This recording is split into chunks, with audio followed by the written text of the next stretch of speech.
Hello everyone, welcome back to my channel. तो आज की वीडियो का टॉपिक है कि सेल इंजरी क्या होती है।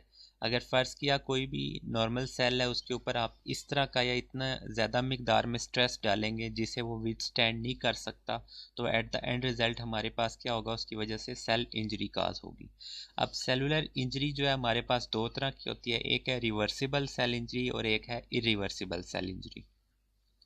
अब रिवर्सिबल सेल इंजरी का मतलब है कि अगर आप वो स्ट्रेसर वगैरह हटा देंगे उस सेल के ऊपर से, तो नॉर्मली क्या होगा, दोबारा अपनी जो है फिजियोलॉजिकल स्टेट में आ सकता है।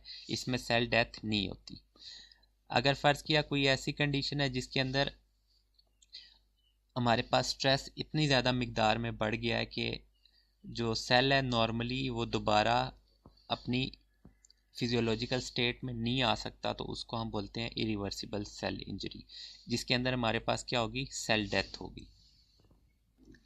अब हम देख लेते हैं कि इनमें फर्दर और क्या क्या चीज़ें आती हैं। तो रिवर्सिबल सेल इंजरी में हमारे पास सेल डेथ नहीं होती, और जो इरिवर्सिबल सेल इंजरी है इसके अंदर सेल डेथ होती है। तो ये बेसिक डिफ्रेंशिएशन हमारे पास ये है। इसके अलावा मुख्तलिफ चीज़ों में क्या क्या चेंजेस आती हैं तो वो हम देख लेते हैं। तो सबसे पहले हम देखते हैं रिवर्सिबल सेल इंजरी क्या है। तो रिवर्सिबल सेल इंजरी में हमारे पास डिक्रीज सबसे पहले एटीपी होगा।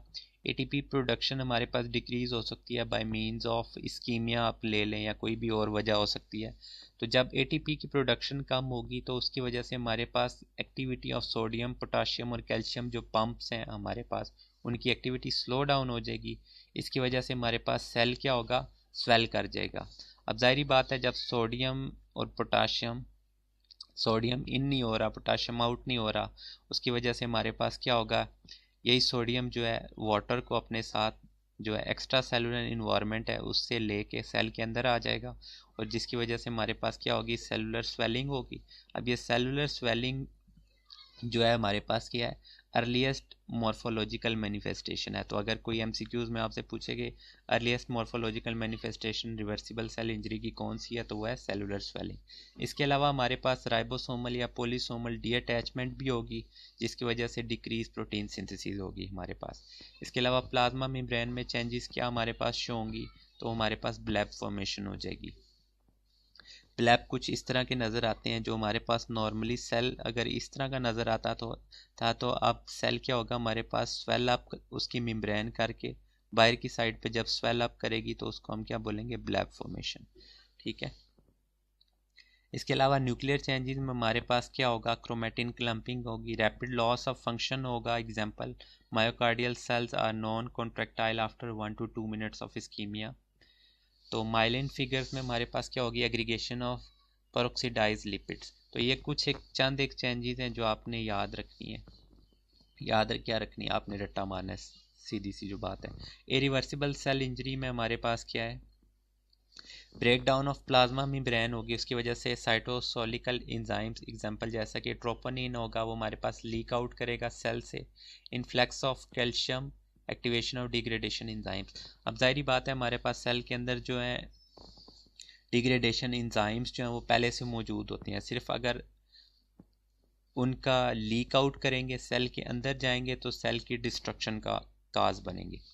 अब माइटोकॉन्ड्रियल डैमेज या डिसफंक्शन की वजह से हमारे पास क्या होगा, loss of electron transport chain होगी, जिसकी वजह से एटीपी प्रोडक्शन भी क्या होगी, हमारे पास डिक्रीज होगी। इसके अलावा रप्चर ऑफ लाइसोसोम्स हमारे पास क्या करेंगे, ऑटोलाइसिस का काज बनेंगे।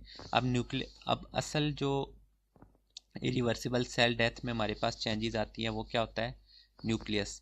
अगर न्यूक्लियस ही डेड है हमारे पास तो फर्दर क्या होगा, सेल, अगर न्यूक्लियर डेथ है हमारे पास तो इसका मतलब है कि सेल डेथ है।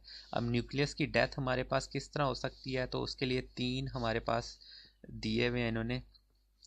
एक कंडीशन है जिसे हम बोलते हैं पिक्नोसिस। पिक्नोसिस में क्या होता है, हमारे पास न्यूक्लियर कंडेंसेशन होती है। अगर नॉर्मली हमारे पास फ़र्ज़ किया नॉर्मली न्यूक्लियस इस तरह का नज़र आता है, तो कंडेंसेशन में हमारे पास क्या होगा, वो श्रिंक कर जाएगा। दूसरी वजह हो सकती है कार्योहेक्सिस। कार्योहेक्सिस में क्या होता है, न्यूक्लियर फ्रेगमेंटेशन होगी, न्यूक्लियस जो होगा छोटे छोटे फ्रेगमेंट्स में कन्वर्ट हो जाएगा।